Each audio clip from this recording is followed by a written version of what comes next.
Bienvenidos todos a este nuevo sábado. Vamos a empezar con una oración. Padre nuestro que estás en los cielos, Señor, sea santificado tu santo nombre aquí y ahora. Te pedimos que bendigas este día, en estos momentos, que bendigas esta escuela sabática, porque es allí donde todos tus hijos queremos aprender un poco más de ti. Tú repartes en esta escuela, tú das y nos bendices con todo tu saber, con toda tu misericordia, con todo tu poder. Ayúdanos a crecer como iglesia, Señor, en unidad. Te lo pedimos todo en el nombre santo de Jesús y te pedimos perdón por todos nuestros pecados. Amén. Amén.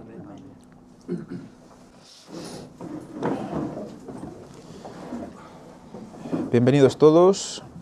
La lección de esta semana se titula Unidad en la Fe. Una unidad que vamos a ver en la lección que requiere que tengamos pues, una serie de conocimientos, una serie de doctrinas en común. Unas doctrinas que no pueden ser hoy unas, mañana otras, o que una parte de la iglesia crea pues, una cosa y la otra parte crea absolutamente otra diferente, ¿no? No puede existir un ecumenismo del mundo dentro de la iglesia, ¿eh? Tiene que haber una sola fe, un solo bautismo, ¿no? Y unas doctrinas comunes que nos identifican como pueblo.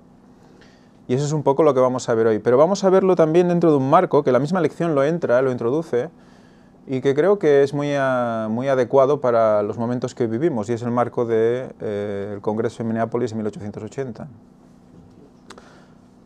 Y 1888. Dice aquí los adventistas del séptimo... Bueno, vamos a leer primero el versículo para memorizar. Dice, y en ningún otro hay salvación, porque no hay otro nombre bajo el cielo, dado a los hombres en que podamos ser salvos. Esa será la línea, digamos, argumental de toda la escuela, de toda la semana. Y es donde se centra absolutamente todas las doctrinas, ¿eh?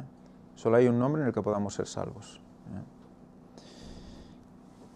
Dice la lección del sábado de 1888, los adventistas del séptimo día experimentaron un periodo de intenso debate sobre las interpretaciones de algunos textos bíblicos clave.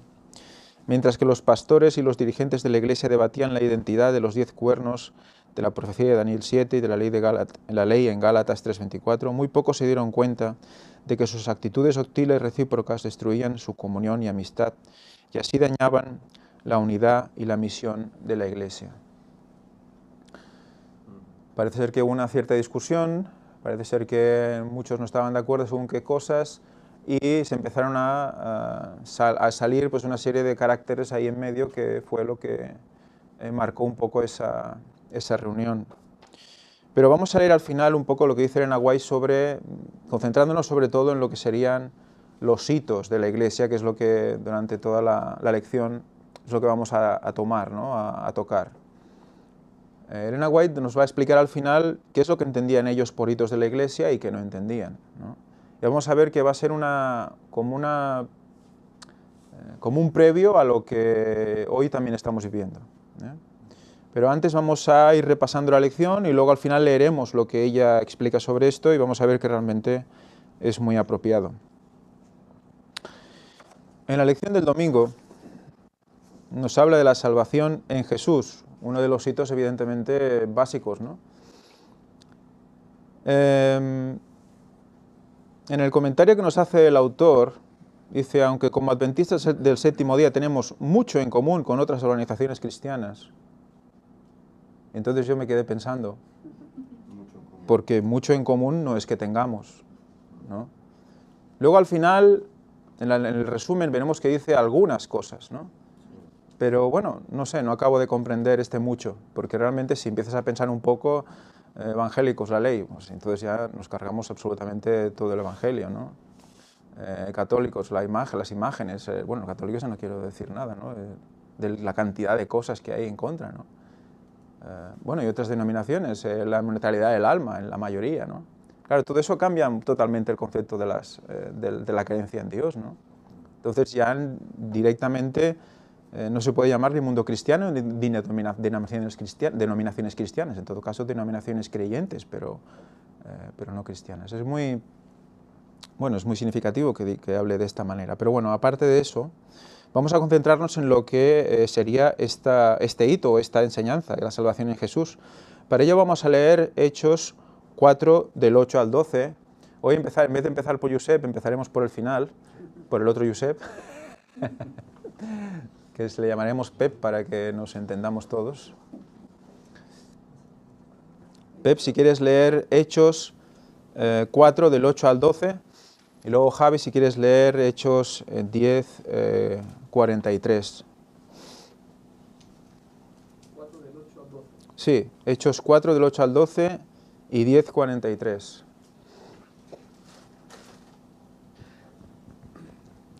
Entonces Pedro, lleno de Espíritu Santo, les dijo: Gobernantes del pueblo y ancianos de Israel, puesto que hoy se nos interroga acerca del beneficio hecho a un hombre enfermo, de qué manera éste haya sido sanado, sea notorio a todos vosotros y a todo el pueblo de Israel que en el nombre de Jesucristo de Nazaret, a quien vosotros crucificasteis y a quien Dios resucitó de los muertos, por él este hombre está en vuestra presencia sano. Este Jesús es la piedra reprobada por vosotros los edificadores, la cual ha venido a ser cabeza del ángulo. Y en ningún otro hay salvación, porque no hay otro nombre bajo el cielo dado a los hombres en que podamos ser salvos. Por lo tanto, bueno, lee Javi también.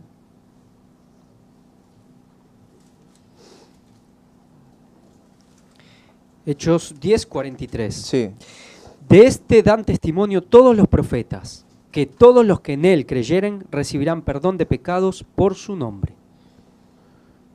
o sea que el nombre es realmente importante. Recordemos cómo después de cada oración, cómo acabamos, ¿no? En el nombre de Jesús, ¿no? Recordemos que el nombre de Jesús representaba la mente y el espíritu, la mente y el interior de Jesús, ¿no? Lo que mueve a Jesús, ¿no? Que es el Espíritu Santo, ¿no? No el sentimiento, como algunas traducciones lo exponen, la mente y el espíritu de Jesús. Ese es el nombre de Jesús, define a Jesús. Entonces, en su nombre, solo hay salvación en su nombre, ¿no? ¿Por qué? Porque si nosotros vivimos en Cristo, vamos a expresar, vamos a vivir, la gente va a ver en nosotros pues lo que representa ese nombre, ¿no? O sea, el nombre define a la cosa, ¿no? Sí, el nombre es una profecía de la persona, al menos en la palabra de Dios. Y es lo que, bueno, es una de las características que nos hacen comprender incluso la misión de cada uno de los profetas, y luego lo veremos muy claramente con Elías, con Eliseo, bueno, ya hablaremos de ello. Pero realmente los nombres no fueron al azar en la palabra de Dios. Incluso aquellos que tenían nombres que realmente eran desagradables o negativos, porque eran nombres que marcaban realmente la vida de la persona, porque, no sé, recuerdo alguno, bueno, no recuerdo ahora, quiero decir, pero sí que recuerdo la sensación del concepto de decir, ¿cómo puede ser que este hombre se llame así? Realmente ha hecho lo que, realmente como se llamó, ¿no? Algo desagradable, ¿no? Muchos de los profetas de los hijos de Israel se llamaban favorecido de Dios o amado de Dios, etcétera, etcétera, ¿no? Pero, inclusive cómo en ciertas circunstancias Dios a cierta gente le cambia el nombre. ajá. Sí, sí, sí. Bueno, de hecho, cuando a Daniel y a sus amigos los cogieron en Babilonia, los mismos babilonios sabían lo que significaba el nombre. Y ellos mismos lo rebautizaron con otro nombre. Con nombres de sus dioses. De sus dioses. O sea que cambiaron. Para humillar, digamos, Sí, aún sí. más, Pero formaba parte de la limpieza, digamos, de su mente. No era como, limpieza, era como reprogramar. Los reprogramaban para que ya olvidaran de dónde venían y se hicieran de ellos, ¿no? O sea, pues cogían a los más inteligentes, los más poderosos, los más preparados, y los intentaban reconducir a sus propias creencias. O sea que, imaginaros cuál es también lo que quiere hacer Satanás con los jóvenes, ¿no? Aprovechar su poderío, aprovechar su capacidad de aprendizaje, su fuerza de evangelización, su capacidad de adaptarse, para que de pequeños ya vayan en una dirección que no es la correcta, ¿no? Lo que tendríamos que estar haciendo los padres con ellos, pues se ocupa Satanás de hacerlo, ¿no? Siempre es lo mismo, ¿no? Siempre funciona de la misma manera. Y lo que más más quiero quedarme con estos versículos es el hecho de que desecharon a la piedra del ángulo. Recordemos esa piedra, lo que significa, ¿no? Había dos significados básicamente para esa piedra, ¿no? La piedra del arco, la que aguanta el arco, realmente aguanta el peso de toda una pared, ¿no? Con ese arco romano, digamos. O también la piedra aquella del ángulo, que es la primera piedra que se colocaba en una casa y sobre la cual todo el resto digamos, de piedras pues se apoyaban, ¿no? Era como el cimiento, ¿no? O sea que totalmente se tambalea absolutamente. Vamos a... El micro está en el fondo ahora.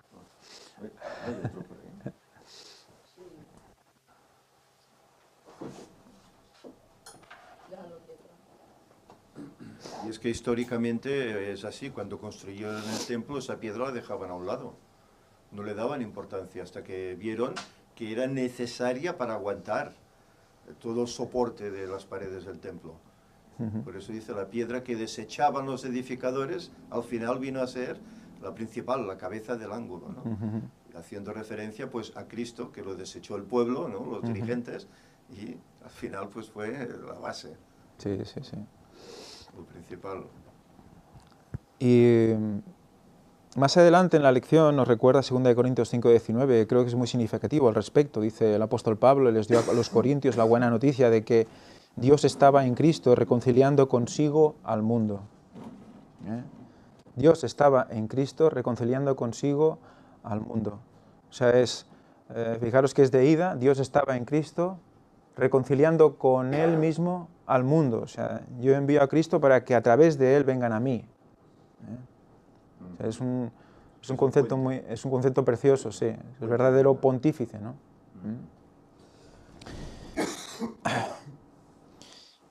Este proceso de reconciliación, habla la lección, es denominado expiación. De hecho, la expiación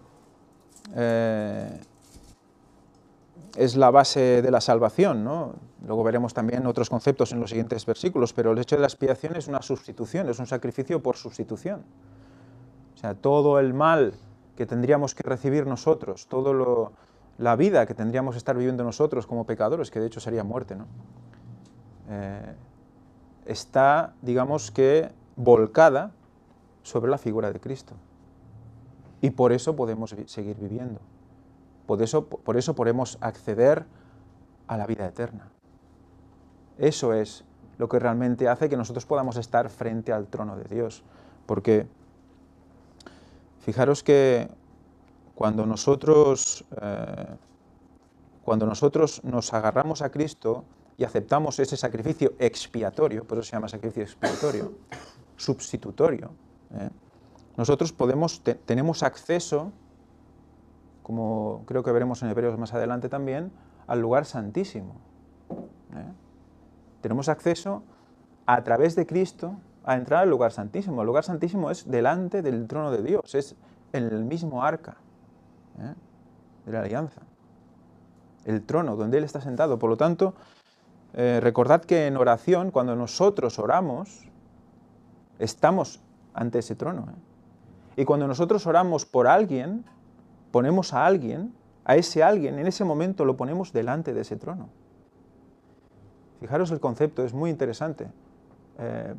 Es una vía, es un conducto directo al trono de Dios. Y ese concepto quizás a veces no lo tenemos en cuenta. No lo tenemos en cuenta, que realmente esa muerte hace que estemos ante Dios. Y eso nos tiene que humillar muchísimo, ¿no? Pero a la vez Ellen White nos dice que no mantengamos una actitud de estar con la cabeza baja ante el trono de Dios. Que la oración la hagamos con la cabeza alta. Eso me quedó muy marcado a mí, porque realmente es gracias a Cristo que estás ahí delante. Entonces, estás perdonado, no tienes por qué estar constantemente en ese proceso de culpa, ¿no? Ya estás ahí, puedes estar ante Él, levantar la cara y pedirle, reclamarle sus promesas. Con gozo. Claro, Él nos hace igual a Cristo, su muerte, Nos hace sus hermanos, todos hijos de Dios. Por lo tanto, tenemos ese privilegio, que si nosotros lo negamos y vamos con esa humildad excesiva, que al final es falsa, de decir, no, yo sigo porque no, es que a mí es imposible que el Señor yo me postro más, porque como si el sacrificio de Cristo no fuera suficiente, aún seguimos culpándonos más y machacándonos más y humillándonos más, entre comillas, ¿no? Y no recogemos ese legado que Cristo dejó para nosotros, ¿no? No sé si es más adelante la lección que lo dice, pero Cristo vivió la vida que nos hubiera tocado vivir a nosotros, para que nosotros vivamos la vida que le hubiera tocado vivir a Él. O sea que no nos pese gozar de ser cristianos.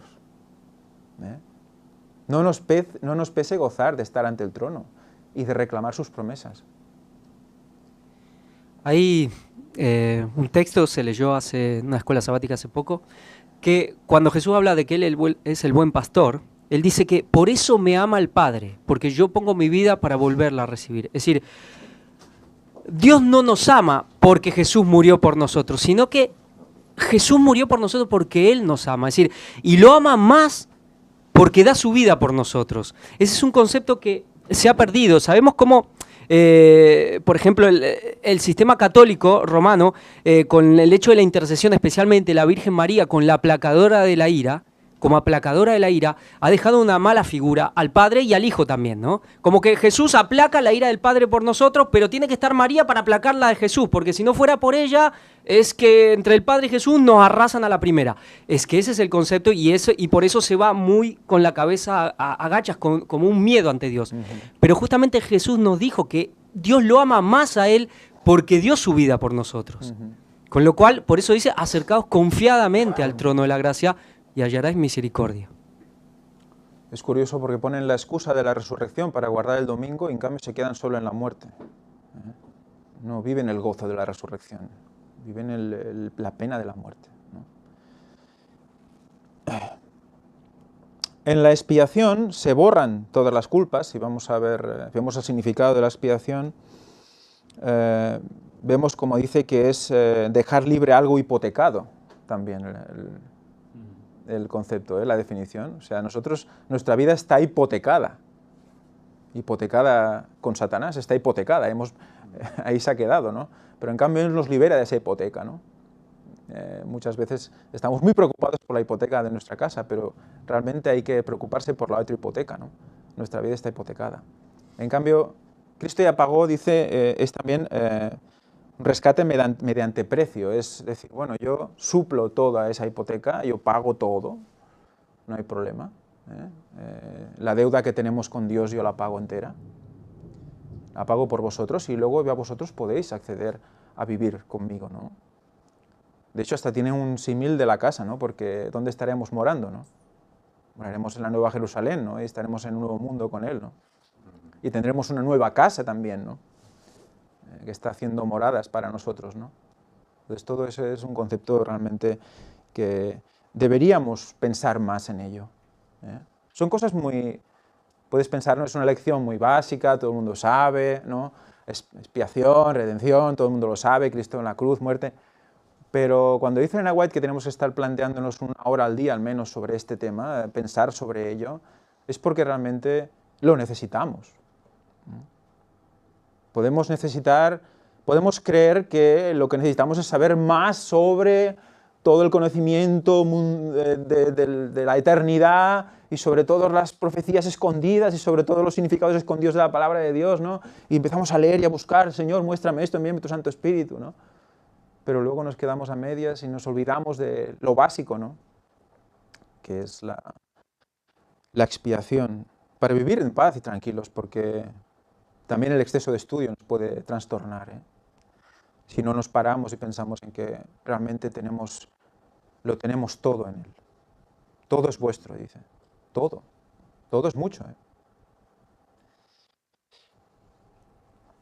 Vamos a leer Romanos 3, 24 y 25, Laura. Mauricio, si quieres prepararte, 1 Juan 2, 2.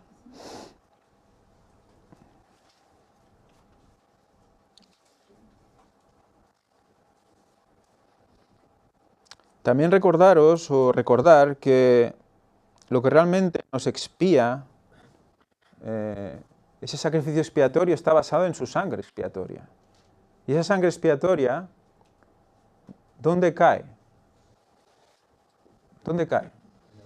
En el arca de la alianza. Por lo tanto, ¿dónde nos transporta esa sangre? Al trono de Dios.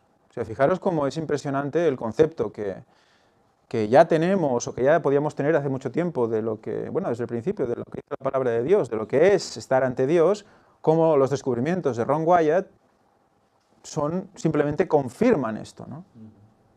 Y en cada día vamos a ir hablando de cosas que ahora sabemos sobre cada concepto y que no niegan lo anterior, porque eso va a ser importante para ver al final lo que nos quiere transmitir Elena White con el tema de los viejos hitos, los nuevos hitos, la vieja luz, la nueva luz. Lee, por favor.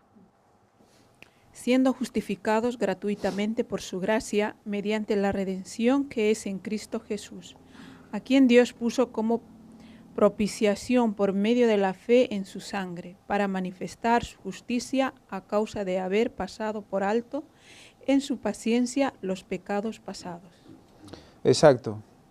La expiación y la redención son muy parecidas, pero son como vertientes diferentes de del mismo concepto, ¿no? La expiación sería ese sacrificio de sustitución, la redención sería lo que he comentado antes, dejar libre algo hipotecado, rescatar mediante precio, ¿no?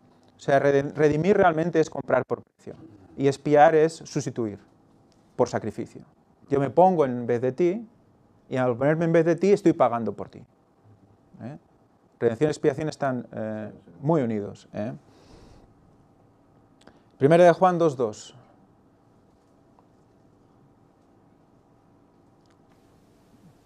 Rafa, si quieres preparar Primera de Juan 4:9 y 10. Y Él es la apropiación por nuestros pecados, y no solamente por los nuestros, sino también por los de todo el mundo. La propiciación por nuestros pecados. Fijaros como otro concepto, la propiciación. Expiación, sustitución, redención, rescate por precio, propiciación, todo eso que nos hace propicios. Nos hace propicios para el cielo.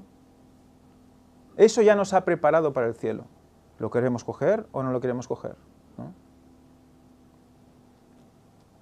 Nos da derecho. Exacto. Nos da derecho. Primera de Juan 4, 9 y 10. En esto se mostró el amor de Dios para que con nosotros, en que Dios envió a su Hijo unigénito al mundo, para que vivamos por Él.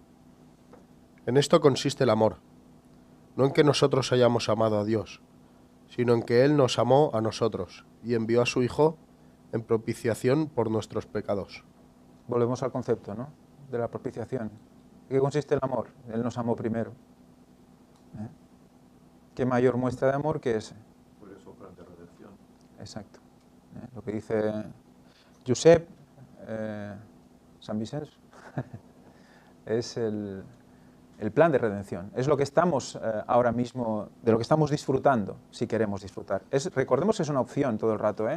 Nosotros lo que vemos es todo lo que Cristo ha hecho por nosotros, lo que ha aplanado, lo que ha dejado preparado para que nosotros lo cojamos. Nosotros tenemos que hacer el acto de cogerlo, pero todo el resto de cosas ya están hechas. Lo hecho por nosotros. Claro, fijaros, o sea, de acuerdo, esto parece muy sencillo, ¿no? Pero no es fácil. Es obediencia. Exacto. Dice Josep, es obediencia. Tenemos que alargar el brazo y cogerlo. Pero para hacer eso, ¿qué hay? Nuestra mente tiene que decir el brazo, alárgate, cierra la mano, cógelo fuerte y no lo sueltes. Creerlo por fe. Claro, tiene que salir de dentro, pero claro, eso también tenemos que pedírselo a Él. Todo, el arrepentimiento, la voluntad, el quererle, todo depende de Él. Entonces, si comprendemos que todo depende de Él, solo podremos hacerlo por fe, ¿no? Kim, ¿quieres leer? ¿Vos sí? Sí. Primera de Pedro 2, del 21 al 24.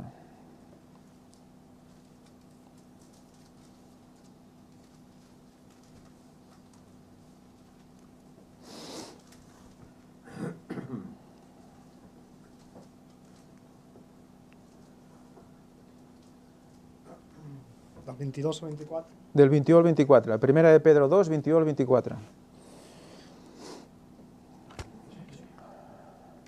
Pues para esto fuisteis llamados, porque también Cristo padeció por nosotros, dejándonos ejemplo para que sigáis sus pisadas, el cual no hizo pecado ni se halló engaño en su boca, quien cuando le maldecían no respondía con maldición, cuando padecía no amenazaba, sino encomendaba la causa al que juzga justamente, quien llevó él mismo nuestros pecados en su cuerpo sobre el madero, para que nosotros, estando muertos a los pecados, vivamos a la justicia, y por cuya herida fuisteis sanados.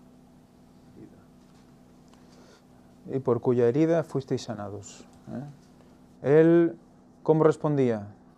Encomendaba todos los agravios, todos los oprobios, los encomendaba al Padre. Ya te juzgarán, ya te espabilarás por todo lo que estás haciendo. ¿Yo qué puedo hacer? ¿No? Él mismo, que era Cristo, que era el Hijo de Dios, que era Dios, que podía haberlo fulminado ahí mismo si hubiera querido. Pero eso es lo que quería Satanás, que expresara eso para él mismo. Pero él nos dio ejemplo. Y lo que quiero quedarme es otra vez con el tema de la sangre. Fijaros cómo la sangre es la base, porque sabemos que es esa sangre, la que fluyó de su costado, la que nos salva. Y fijaros, es la que nos traslada al trono. ¿Qué hizo Cristo con su propia sangre cuando subió al cielo, después de estar 40 días con nosotros? Presentarla ante el Padre. O sea, ¿qué está representando también esa sangre que cae de su costado y llega al arca? El proceso de Cristo de ir al cielo y presentar esa sangre ante el Padre, de entrar al lugar santo. Fijaros cómo todo ese proceso tiene muchísimos significados. Entonces, ¿está negando este hito Ron Wyatt? De ninguna manera, ¿verdad? Entonces, si no niega el hito Ron Wyatt, ¿debemos aceptarlo? Sí, pero tristemente. Sí, ¿verdad? No niega nada de lo que estamos leyendo, ¿verdad? Incluso lo reafirma, le da un concepto aún más poderoso, porque él, como Cordero de Dios, fue Cordero también en carne. E hizo lo que habían hecho los corderos antes, pero con efecto real. En el lugar que en el arca se había guardado para él. La sangre cayó en el lugar donde los sacerdotes no tiraban la sangre cada día de la expiación. Los sacerdotes la tiraban a la derecha. El lado izquierdo del arca, mirándola enfrente, es el que se guardó para la sangre del verdadero cordero. El círculo se cierra. El plan de salvación se completa. ¿Y eso niega que la salvación es en Jesús? ¿Niega ese hito? No lo niega. Sí, muy interesante.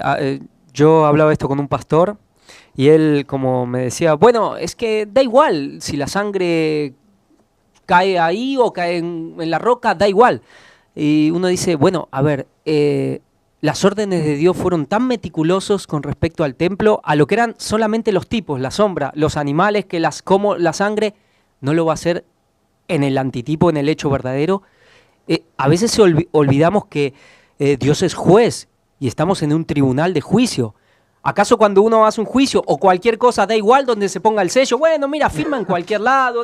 No, las cosas, es decir, justamente Dios, que ha hecho todo con tanta precisión, hasta en los mínimos detalles en las cosas que Él ha creado, son de una precisión y una importancia trascendental, no le va a dar importancia a lo que es nuestra salvación en este hecho.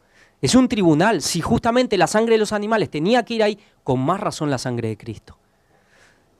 Si no, que hubieran hecho los sacerdotes, se podrían haber tirado por ahí en el suelo o cualquier sitio, ¿no? Entro, las lanzo por ahí y a tomar. Claro, ¿no? si daba igual, si la sangre de Cristo caía en la roca y ya está, pues con más razón. Y ese es un hecho. Una nueva luz que es falsa siempre va a contradecir los hitos antiguos. Aunque sea uno, siempre lo va a contradecir. Vamos a seguir por ese camino. La pregunta del final... Sí. No, quería comentar que justamente donde Jesús es sacrificado también es donde es presentado Ismael también, ¿no? Perdón, Isaac, ¿no? Para el sacrificio. Es en el mismo punto, ¿no? En el mismo punto donde Cristo muere, ¿no? Sí. Y el punto donde Cristo muere, pues parece ser que eso era una cantera, y ahí se había extraído roca, la montaña no estaba entera cuando Cristo muere ahí. Y esa roca pues fue utilizada para hacer el templo, con lo cual pues la sangre, de alguna forma, o sea, bueno, cae en el sitio, y el templo donde había el arca, de alguna forma estaba conectado Sí, también en el mismo a ese monte, sitio, en el exacto, mismo ¿no? monte, Con lo cual Monte todo Moria. tenía una precisión exacta, Sí, ¿no? sí, sí. No, es que, claro, si quieres ver, vas a ver, ¿no? Lo que decíamos siempre, ¿no? El peor ciego, ¿no? No hay más ciego el que no quiere ver. Si tú no quieres aceptar la nueva luz, es porque no quieres aceptar la nueva luz, no porque no sea aceptable o porque no sea verdad. Elena White, en el libro que vamos a leer un trocito, no vamos a leerlo todo, vamos a leer una parte, pero en El otro poder, ahí se ve claramente cómo dice, no menospreciéis a aquellos que os traen nueva luz, porque puede ser que sea nueva. Estudiadlo con ellos, leedlo con ellos, y si es nueva, abrazadla. No los burléis de ellos, dice. No os burléis de ellos. Recordemos lo que pasó con Eliseo. Es palabra de Dios que dice que las piedras clamarán, ¿no? Y hablarán, y se hallarán nuevas verdades. Y lo estamos viendo ahora arqueológicamente cada vez más.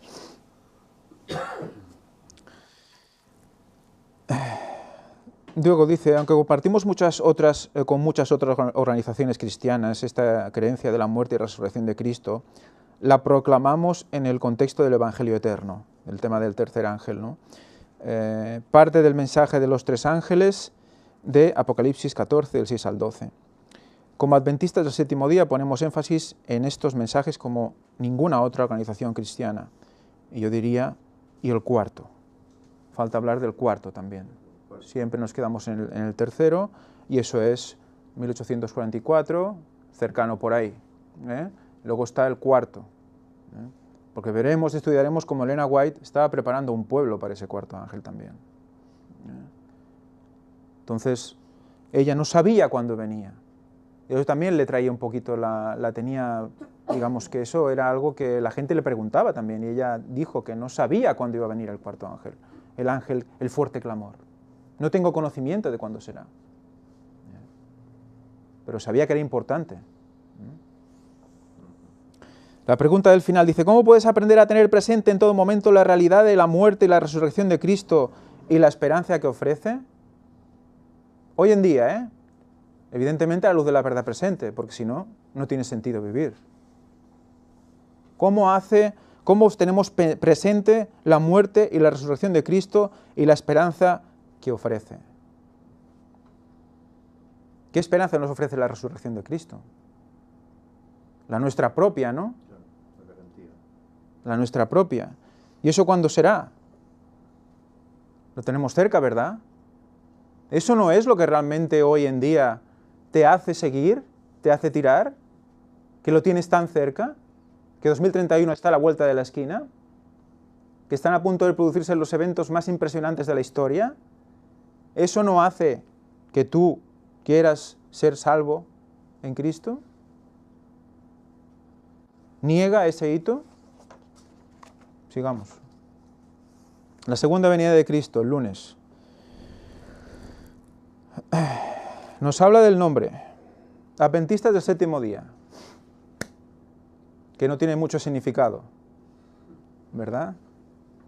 En la misma lección, al final la misma lección nos habla de un par de significados interesantes del nombre, pero con la nueva luz aplicada, adventistas del séptimo día, es adventistas del séptimo milenio, ¿no? Para el Señor un día son 1000 años un día, ¿no? Por lo tanto, ya se puso un nombre que el Señor eligió por algo. ¿Somos adventistas del séptimo milenio? Si no aceptamos los 6000 años, que creo que era un hito antiguo, quiero recordar, los pioneros, no solo de la denominación adventista, sino de la gran mayoría de denominaciones, incluida la católica, hablaban de los 6000 años. ¿Por qué? ¿A quién imitaba Satanás? Ha de venir antes, por lo tanto él sabe cuándo viene Cristo. Nosotros no. Satanás puede saber y nosotros no. Qué desventaja, ¿verdad? Vamos allá. Dice, ¿qué enseñan los siguientes pasajes sobre cómo será el regreso de Cristo? ¿En qué difiere esto de algunas nociones populares sobre su regreso? Bueno, vamos a ver un pequeño resumen para ir más rápido. Hechos del 1 a 11 dice, volverá como se ha ido, por lo tanto volverá en una nube, ¿no? Tiene una serie de características, ¿no? El regreso de Cristo. Mateo 24, 26 y 27 dice, vendrá como relámpago por el oriente. ¿De acuerdo? De oriente a occidente.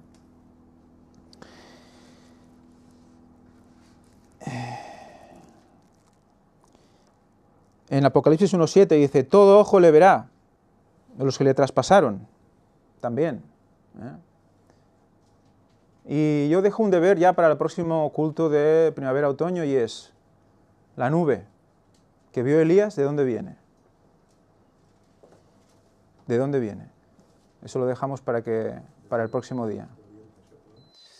Bueno, eso ya lo veremos.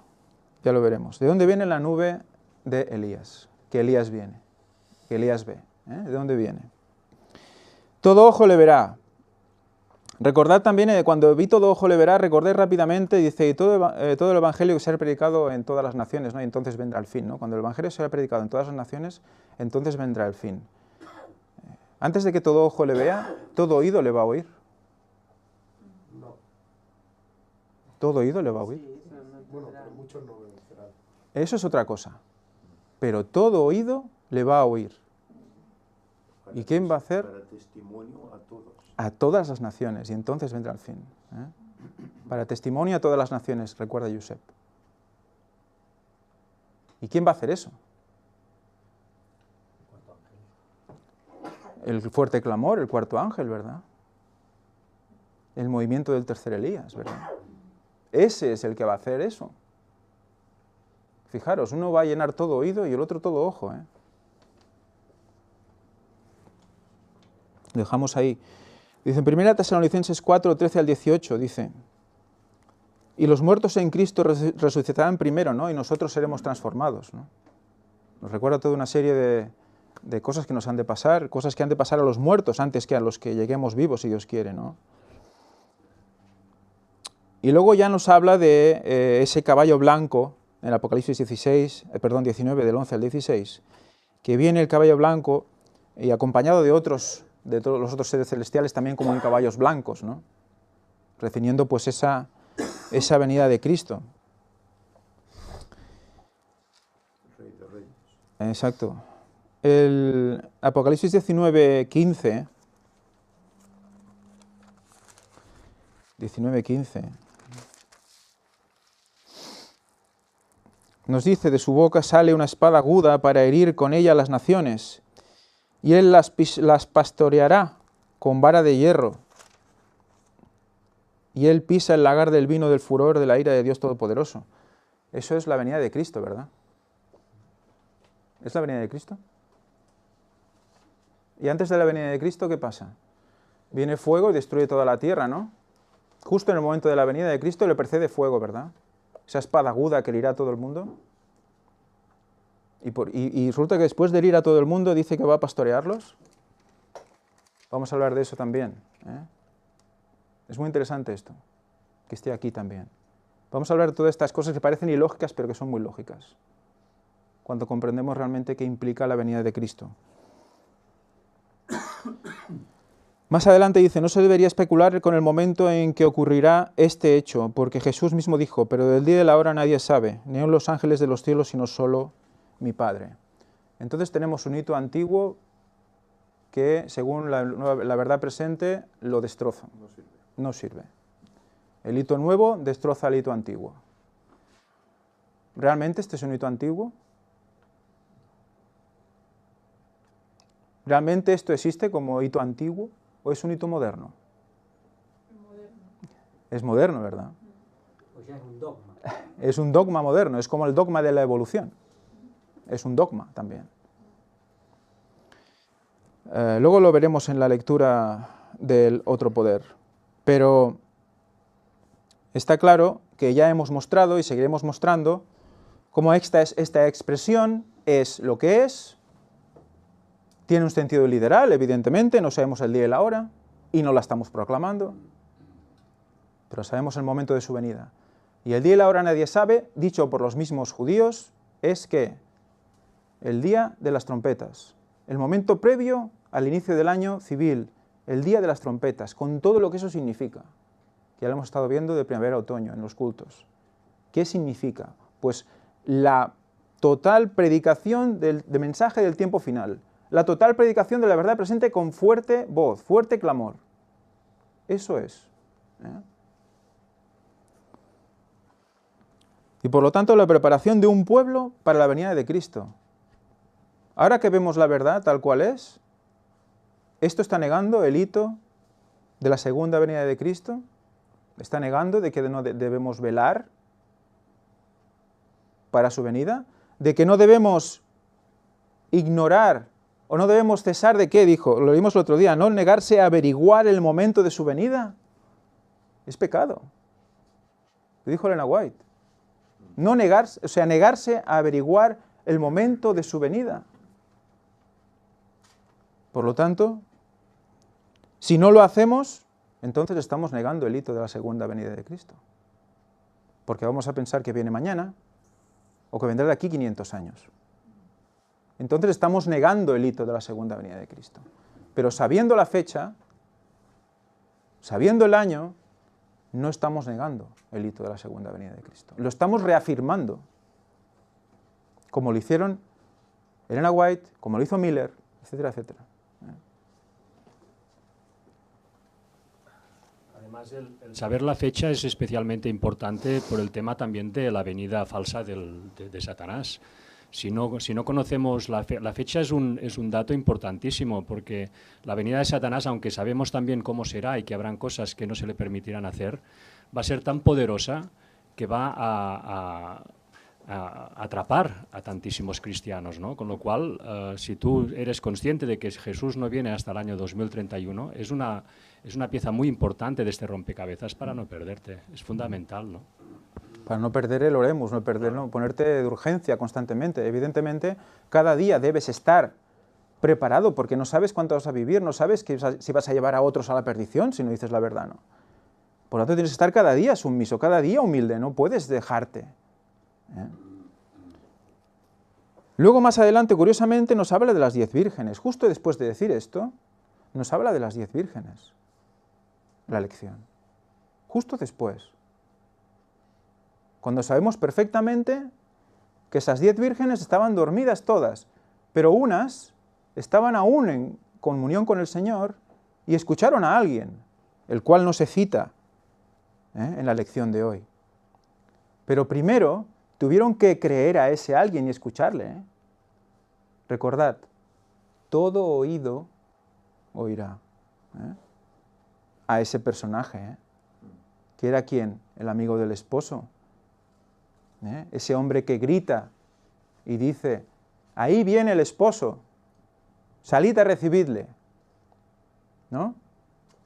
Y se despiertan y dicen, las que no tienen aceite, vamos a buscar aceite, ¿no? Es el tercer Elías. Esa voz. ¿Qué pasa? ¿A quién tuvieron que creer primero las vírgenes para aceptar la venida de Cristo? A esa voz primero, ¿verdad? ¿Tuvieron que creer primero a Juan el Bautista para luego comprender a Cristo, su venida? ¿Tuvieron que creer? ¿Tuvieron que bautizarse? También. Recordemos que hay 2 bautismos, también lo veremos. El bautismo del arrepentimiento, el bautismo de Juan, el bautismo en Espíritu Santo y fuego. El bautismo de Cristo. Vamos a estudiar eso también. Tuvo que haber primero uno y después el otro. Si no creyeron a Juan, no creyeron a Cristo. Si no creen al que avisa que viene Cristo, no van a creer que viene Cristo. De hecho, no van a querer que venga Cristo. Porque como han estado sin cuidar ese aceite, aunque lo busquen, lo más fácil será negarlo antes que encontrar el aceite. no habrá posibilidad de encontrar el aceite. Será tarde. Ya lo está siendo. Vimos que estábamos viviendo esos momentos. Vimos que lo estábamos viviendo. Por lo tanto, no nos puede pasar y quedarnos sentados sin reaccionar. Por eso es un riesgo para aquellos que dicen, bueno, veremos si en el 2031 se cumple lo que decimos. Sí, claro.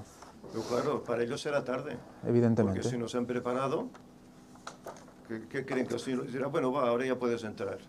Exacto. Ahora lo reconoces, ya puedes entrar, ¿no? Hay una preparación que hacer, como hicieron las vírgenes, una preparación. Si no la haces, ¿de qué te servirá? ¿Quieres micro? Bueno, exacto, sobre todo para los adventistas, evidentemente. Esas vírgenes eran pueblo de Dios todas. Pero es que esto me refiero a los adventistas, porque los que no lo son, no saben estas cosas. Claro, no lo comprenden. No lo entienden. Pero en cambio son los que más aceptan el mensaje, Claro. este tipo de mensaje. Como pasó en la época de Miller, ¿no? La gente reaccionaba, de todas denominaciones reaccionaba. Vamos a poner un tema, vamos a aprovechar este momento, esta lección del lunes, para poner un tema especial. Se trata de un himno. Es el himno que escribió William Miller después del chasco. Vamos a comprender un poquito más qué es lo que él sentía y qué es lo que nosotros debemos comprender. ¿Qué debemos vivir? ¿Cómo debemos sentir la venida de Cristo? Está en inglés, pero está subtitulado. Nos informan que está en inglés pero subtitulado y que tendríais que leer la pantalla. El himno está en español, seguro que muchos adventistas ya lo han escuchado. Es un grupo, es un coro de la Universidad Adventista de Chile que canta este himno, pero está en inglés, que es el original, está con la letra en inglés, y claro, la letra está adaptada en español y cambia un poco. El sentido realmente que quiere dar el himno cambia, entonces por eso lo hemos buscado en inglés y lo hemos subtitulado para que la gente vea que realmente lo que quería decir. Lo que quería decir y lo que estaba sintiendo en ese momento William Miller. Así que vamos a poner.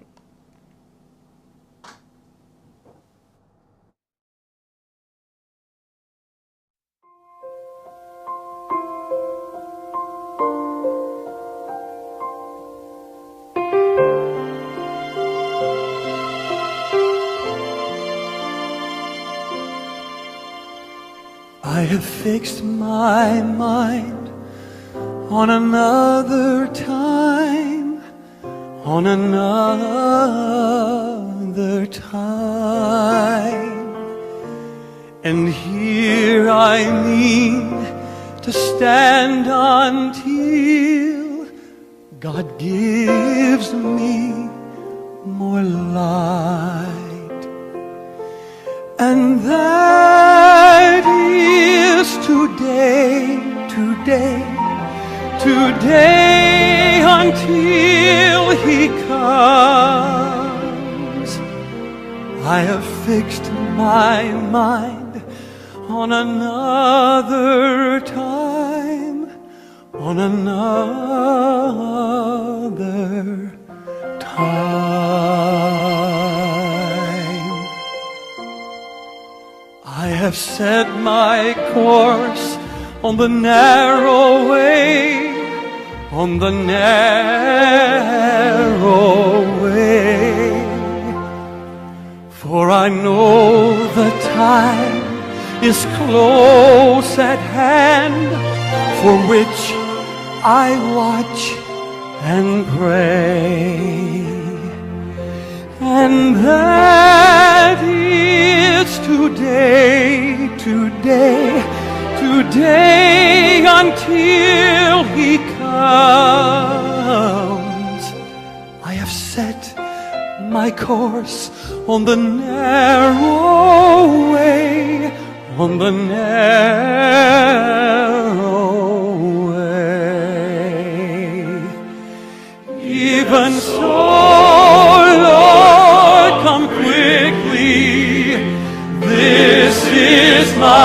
fervent prayer.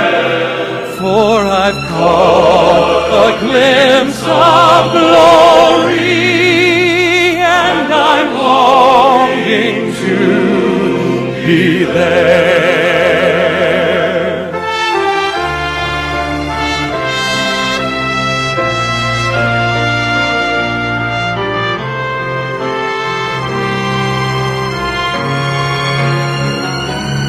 When shall the Son of Man appear?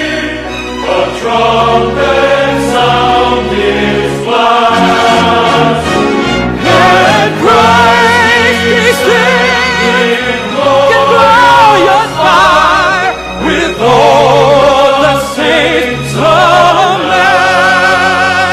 We'll rise with those who sleep no more to meet him in the air. When shall the Son of Man appear? The Son of Man appear. Even so, Lord, come quickly. This is my fervent prayer. For I've caught a glimpse of glory, and I'm longing to be there. For I've caught a glimpse of glory, and I'm longing to be there.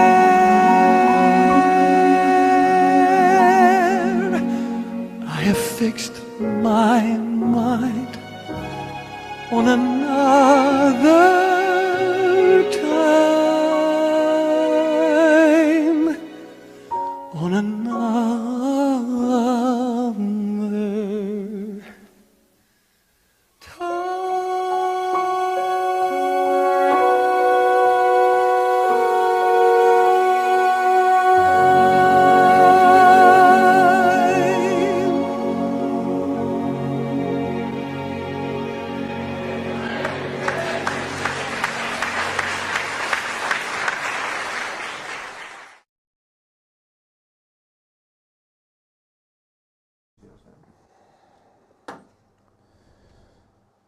Bueno.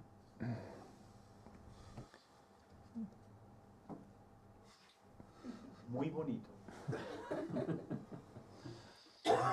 Fijaros, muchas veces hablamos de William Miller y no nos ponemos en la piel de William Miller. William Miller fue rescatado por Dios con la muerte. Porque ya veis lo que él sentía. Él quería vivir en otro tiempo, el tiempo de la venida de Cristo. Dice, yo sé hasta lo que sé. Ahora sé lo que sé. Es la luz que tengo. Te pido más luz. Quiero vivir ese otro tiempo. William Miller quería vivir este tiempo. Quería vivir lo que estamos viviendo nosotros ahora. Y tuvo que morir. ¿Por qué? El Señor se lo llevó. El Señor dice que lo hizo morir por todo el alrededor, la gente que había alrededor lo estaba comiendo de tal manera de la cabeza que corría el peligro de perderse. Fijaros lo que él sentía, la bondad que él tenía, las ganas de llegar a la gente. No estaba preparado para lobos. Y el Señor se lo llevó. O sea que, sabiendo su historia, conociendo todo lo que él sufrió para poder llevar el mensaje, las amenazas de muerte que tuvo, como leímos el otro día también, el escuchar este himno realmente nos muestra cuál era su corazón. Y en honor a Él también, creo que nosotros tenemos que levantarnos también en honor a Él. Porque el espíritu de Elías es el que Él tenía.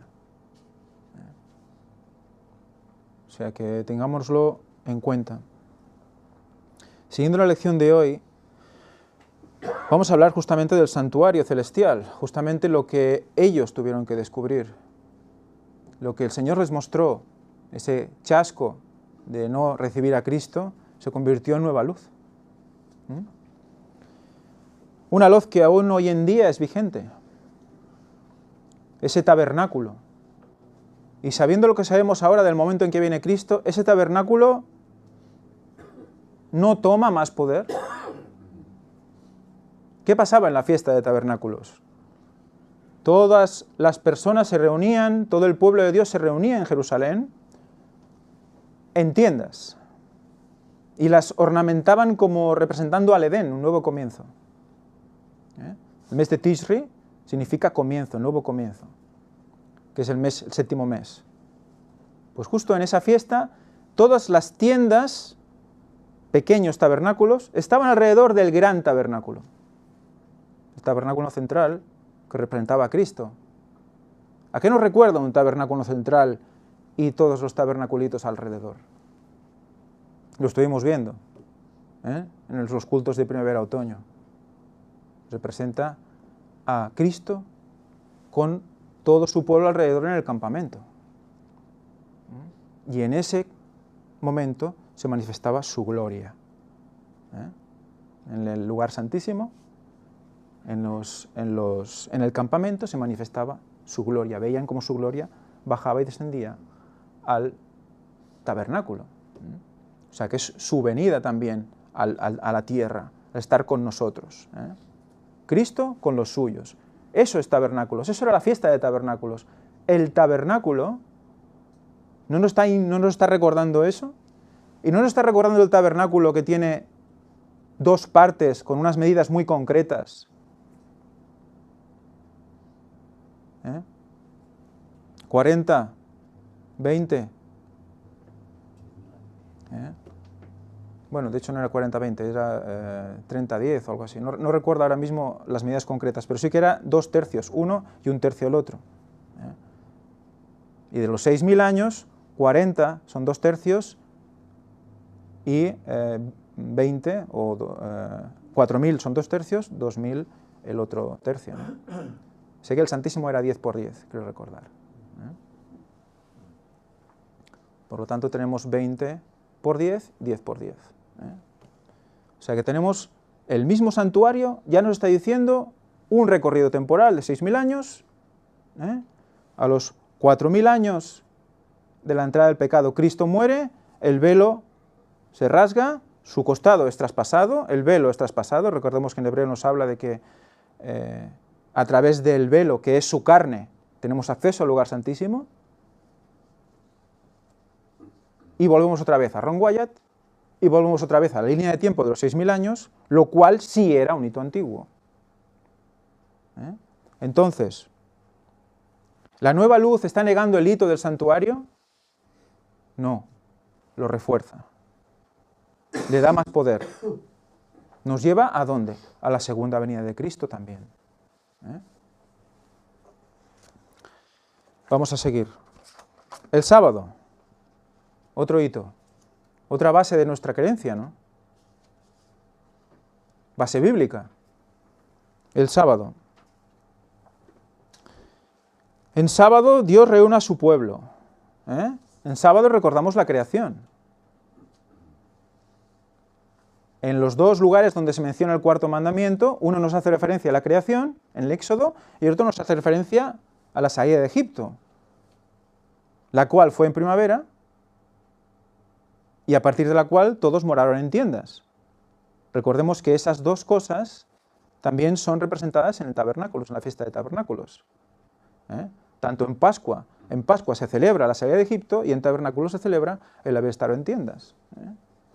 Y veremos por qué esa primavera ahí, lo estudiaremos en la primavera-otoño. Pero todo eso nos lleva a ¿qué? A que habrá una reunión en el séptimo día, séptimo milenio, de la historia de esta tierra en relación con el pecado. 7º milenio. Por lo tanto, el tema de conocer los 6.000 años y el 7º milenio en relación a la venida de Cristo, ¿reafirma y da más poder al hito del sábado o lo niega? Elena White dice, en su tiempo, que aún no se conocía con total profundidad lo que quiere y lo que significa el sábado. No lo dice con estas palabras, pero lo deja entender así, que hay algo profundo, había algo más profundo en el sábado, que no solo guardar el sábado con el hecho de no trabajar, etc. Lo honras a Dios haciendo eso, pero el sábado es muy profundo. Y una de las cosas que realmente es profunda es el hecho de que cuando llega al final del 6º día y empieza el 7º, en ese momento tenemos que vivir como si nosotros fuéramos a encontrarnos con Cristo. Durante toda la semana nos hemos ido preparando para encontrarnos con Cristo ese día. Es un paralelismo a los 6.000 años y el 7º milenio. Si nosotros vemos el sábado así, no tenemos más ganas, no lo vemos con más, con más gloria, no es más sagrado, no es más simbólico, más significativo el sábado, cuando vemos que nos estamos jugando la salvación cada semana. No es solo dejar de trabajar. No es decir, ¡pum!, cierro el chiringuito y me voy. No. Es decir, voy a encontrarme con Dios. Voy a encontrarme con Jesús. Se va a casar conmigo en ese día, cuando vuelva. ¿Estoy preparado para eso? Dice Elena White, tal como veamos el sábado, tal como sea nuestra relación con el sábado, es nuestra relación con Cristo. Creo que lo deja muy claro con eso ya. Si ves que el sábado se acerca y te molesta, ¿no? Entonces que tienes un problema con Cristo, ¿no? ¿Qué pasa? Lo mismo con las personas que niegan la venida de Cristo o su fecha. ¿Qué dice Elena White? Que realmente no querían que viniera. Que estas personas se planteen cómo viven el sábado, porque a lo mejor les molesta. Si el sábado te molesta Cristo. Si el sábado lo ansías a Cristo. Si el sábado lo preparas, te estás preparando para recibir a Cristo. Por lo tanto, 6.000 años, 7º milenio, ¿estamos negando el hito del sábado? No, lo estamos reafirmando. La pregunta del final dice, ¿de qué manera tangible te ha ayudado el sábado a experimentar la unidad y la comunión que Cristo desea para su pueblo? Pues saber qué representa el 7º milenio. A mí me ha ayudado muchísimo. Muchísimo. Porque realmente le da otro punto más de sentido a lo que estás haciendo. Y un punto trascendental. Das testimonio, cuando guardas el sábado, das testimonio no solo de que eres cristiano, adventista, guardas la palabra de Dios, sino que das testimonio de la venida de Cristo también. Cuando guardas el sábado. Es impresionante. Por lo tanto, creo que esta luz hay que abrazarla, ¿no? Te ayuda a comprender mucho más, a conocer más a Dios. ¿Y no queremos conocer más a Dios? El jueves, la muerte y la resurrección. Es un concepto que, bueno, dentro del mundo, digamos, creyente, se cree que cuando te mueres, tu alma se va al cielo y entonces ya está. Entonces, ¿qué sentido tiene que venga Cristo y te resucite y te vayas con Él si ya estás ahí? Entonces bajas con Él, vuelves a subir, es como decir, bueno, vengo a buscar la ropa, sí. Sí, algunos me han dicho, no es el cuerpo lo que resucita, pero ¿y para qué quieres ese cuerpo de muerte? ¿No? ¿Vienes a buscar la envoltura? ¿No? Bueno, no tiene sentido bíblicamente. Seremos arrebatados, la ropa se quedará aquí, ¿no? Ah, bueno. Bueno, hay estudios bíblicos al respecto. Los que quieran más información, estén escuchando esto, que se metan en la web y vean el estudio bíblico al respecto de si hay vida después de la muerte y comprenderán lo que estamos hablando. La palabra de Dios no habla de un alma descarnada del cuerpo, habla de un conjunto. Y habla de un reposo, exacto. Bueno, es una de las cosas que podíamos haber hablado en el tema anterior, el tema de que estaremos en su reposo. Cuando habla Isaías de su reposo, habla del reposo del sábado también, pero habla de un reposo en la eternidad. Y ese reposo, ¿no es el sábado también? Es el reposo eterno. O sea que es el fin de la vida de nuestros días, el fin de la vida en la tierra, pero el principio de la eternidad. De la tierra tal y como la conocemos. Exacto, ahora. como la conocemos ahora, exacto. La tierra seguirá por siempre. La muerte y resurrección. En 1 Corintios 15, 51 a 54 y en el 4, 13 al 18, que lo hemos leído antes, dice el apóstol Pablo aclara que Dios les otorga la inmortalidad a las personas, no en el momento de la muerte, sino en la resurrección, cuando suene la última trompeta. La última trompeta. Josep, La séptima. Josep, ¿cuándo empieza la última trompeta en la historia? Lo diremos en el próximo. Que es algo que me pasa Vale. algo que me pasa por alto, ¿eh? ¿Pero lo podemos decir hoy o no? ¿No? ¿Lo dejarás para el próximo día? Bueno, pues ya... Estar atentos a la siguiente culto de Josep y veréis cuándo empieza la séptima trompeta en la historia. La cuestión es que acaba cuando Cristo vuelve. ¿Estamos de acuerdo, no? Por lo tanto, podemos pensar que estamos viviendo en ese momento. Y en ese momento, a la final trompeta, ¿qué? Se resucitan los muertos y los vivos se transforman. Y dice la pregunta del final, ¿de qué manera nuestra comprensión de la muerte nos ayuda a apreciar aún más la promesa de la segunda venida? ¿De qué modo esta creencia nos une poderosamente como adventistas del séptimo día? Y yo digo, ¿cuándo resucitó Cristo? ¿Cuándo resucitó Cristo? Al tercer día. Al tercer día. Recordemos Oseas 6, del 1 al 3. Nos recuerda que el tercer día nuestras heridas serán sanadas, ¿no? Seremos levantados y seremos sanados. Eso pasó cuando Cristo murió. Tenemos la opción de la salvación cuando Él muere, pero nosotros fuimos levantados entonces, o no habíamos muerto muchos de nosotros, ¿no? Sí que algunos fueron levantados como muestra de los que iban a resucitar al final. Pero eso pasará en el tercer milenio. Cuando empieza el tercer milenio, después de la muerte de Cristo. Un día, 1000 años, un día. Muy bien. ¿Este conocimiento, esta nueva luz, está negando la muerte y la resurrección de Cristo? No. La reafirma. Nos ayuda a estar más pendientes del momento de su venida, a velar y a investigar y a querer averiguar cuándo viene. Cosa que según Elena White debemos hacer.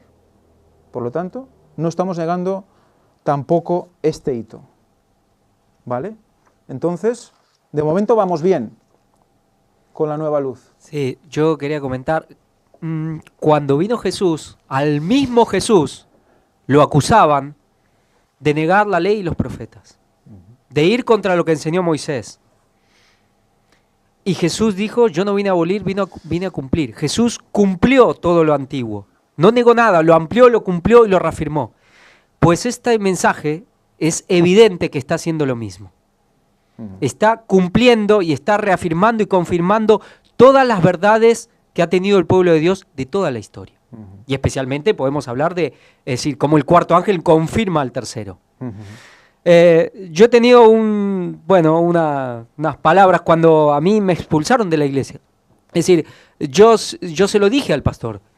A ver, este mensaje, ¿qué verdad adventista, qué hito, qué pilar estoy negando? Ninguno, y tú lo sabes.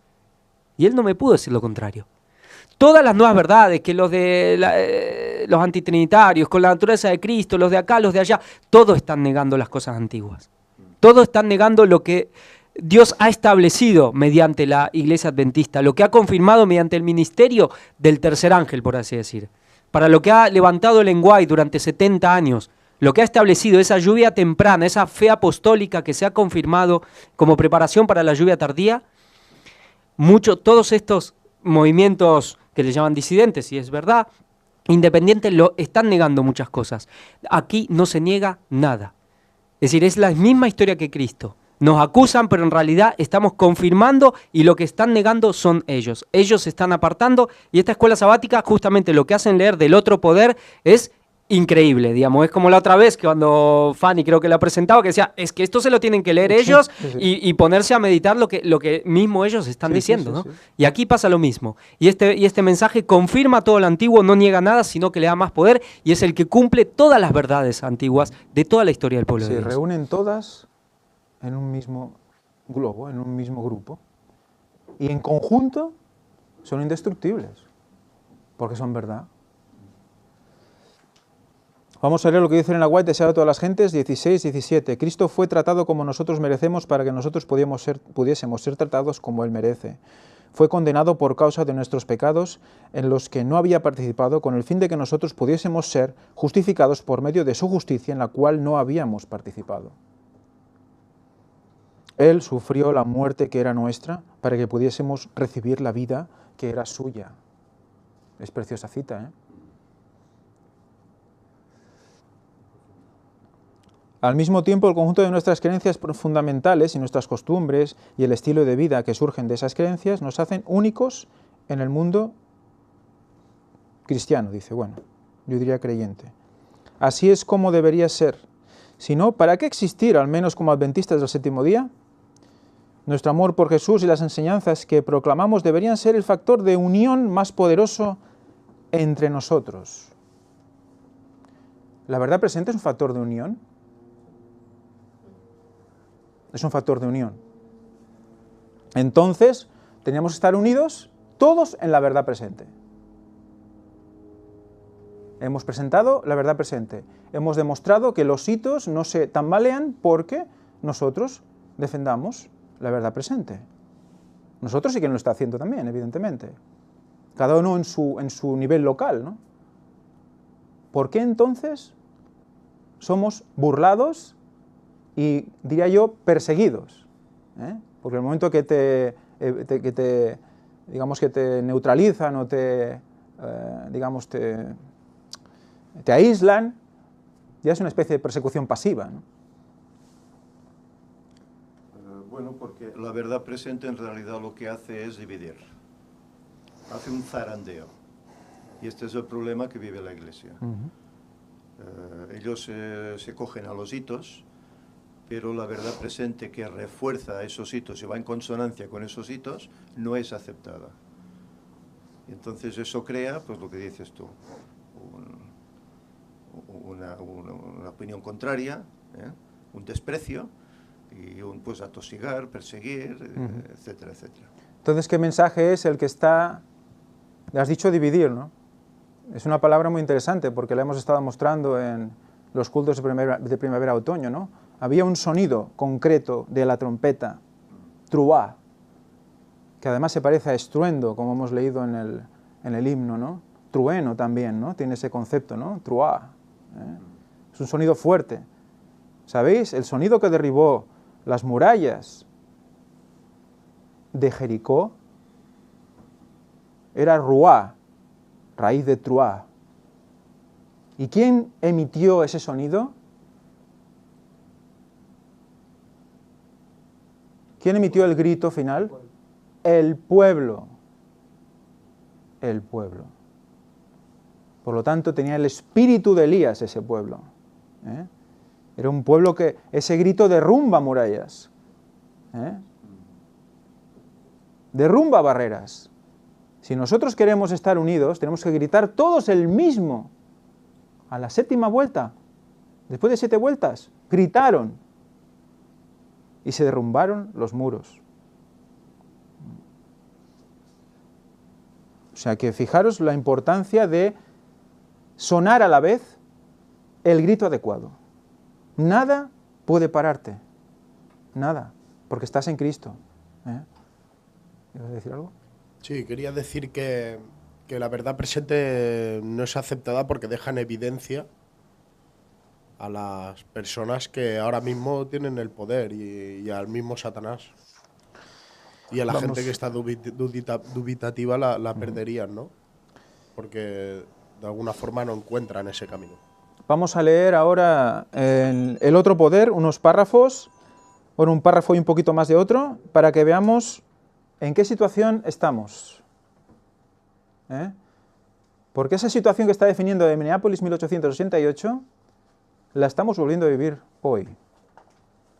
Dice así: se definen los hitos. En Minneapolis Dios dio a su pueblo, en un nuevo engarce, que es una nueva visión, un nuevo punto de vista, algunas gemas de verdad. Algunas. No todas. Algo pasó allí. Es tema de otro costal y ya lo haríamos otro día. Esta luz del cielo fue rechazada por algunos con toda la testarudez que los judíos mostraron al rechazar a Cristo. ¿A quién estaban rechazando? A Cristo. Cuando rechazan la verdad presente, rechazan a Cristo. Y se habló mucho de mantenerse junto a los hitos antiguos. Decían, no, esto está, vamos a mantenernos en lo antiguo. Porque hay que mantener la escritura de los pioneros, y es cierto. Elena White dice que hay que reimprimir a los pioneros, hay que estudiarlos a ellos otra vez, ¿no? Y ellos se basaban en ello para decir, no, esto no, lo antiguo, ¿no? Había evidencia y lógica procedentes de la palabra que la recomendaban a la conciencia. O sea, había cosas que se estaban escuchando que recomendaban que, bueno, que escucháramos a nuestra conciencia. ¿Qué pasa aquí? Esto parece cierto. Pero la mente de los hombres estaba cerrada, sellada contra la entrada de luz, porque habían decidido que era un error peligroso modificar los hitos antiguos, cuando en realidad no se movía ninguno de esos hitos antiguos, sino que esos hombres habían pervertido el concepto de lo que era un hito antiguo.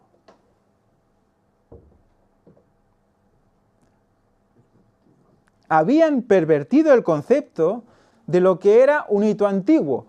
¿Qué quiere decir? Que lo que ellos decían que era un hito antiguo, en realidad no lo era.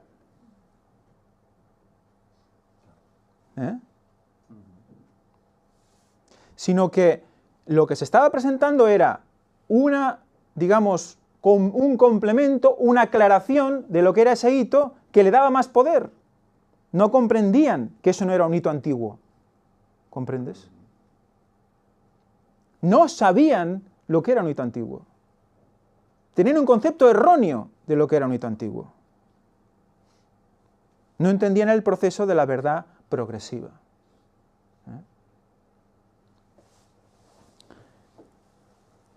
O sea que, fijaros como hoy en día estamos en las mismas. 6.000 años. No, 6.000 años, ¿qué dices, hombre? Eso no niegues, no cierres los hitos antiguos.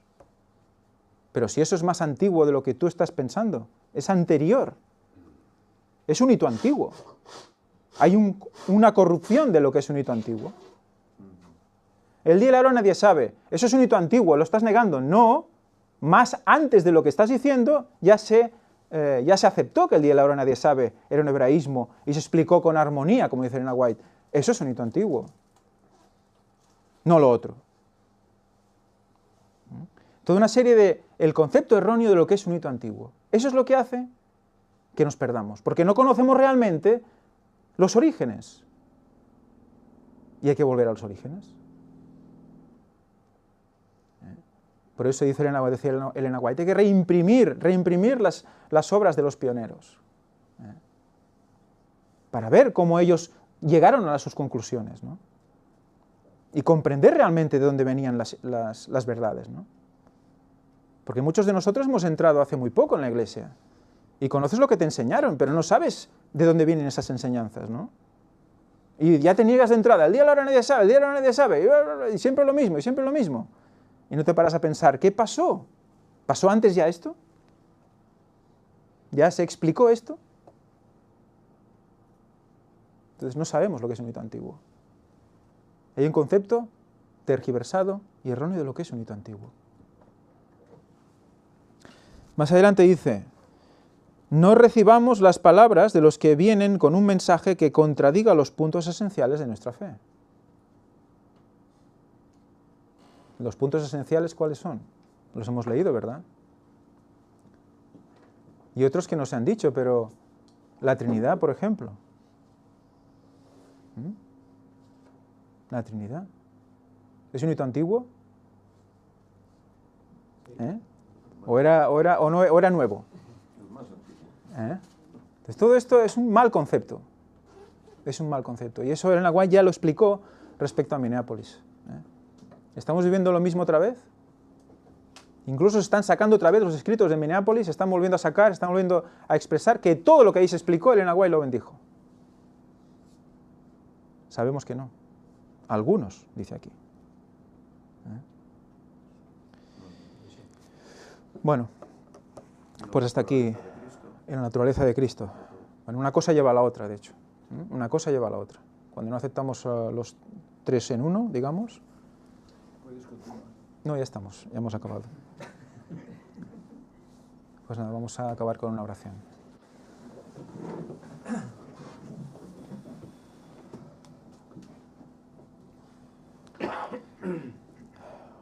Padre nuestro que estás en los cielos, Señor, gracias te damos por todo lo que hemos podido estudiar hoy. Gracias porque nos sigues dando luz, nos sigues dando nueva luz que hace que nuestra llama se mantenga viva. Sabes que necesitamos recibir, pues, a cada tiempo lo que es necesario para conocer. Que eso nos mantiene en contacto contigo y nos hace partícipes de tu divinidad. Padre, te pedimos que sigas derramando tu Santo Espíritu entre nosotros para que podamos seguir viendo la verdad tal cual es, como es en Cristo. Te lo pedimos todo en el nombre santo de Jesús y te pedimos perdón por todos nuestros pecados. Amén. Amén.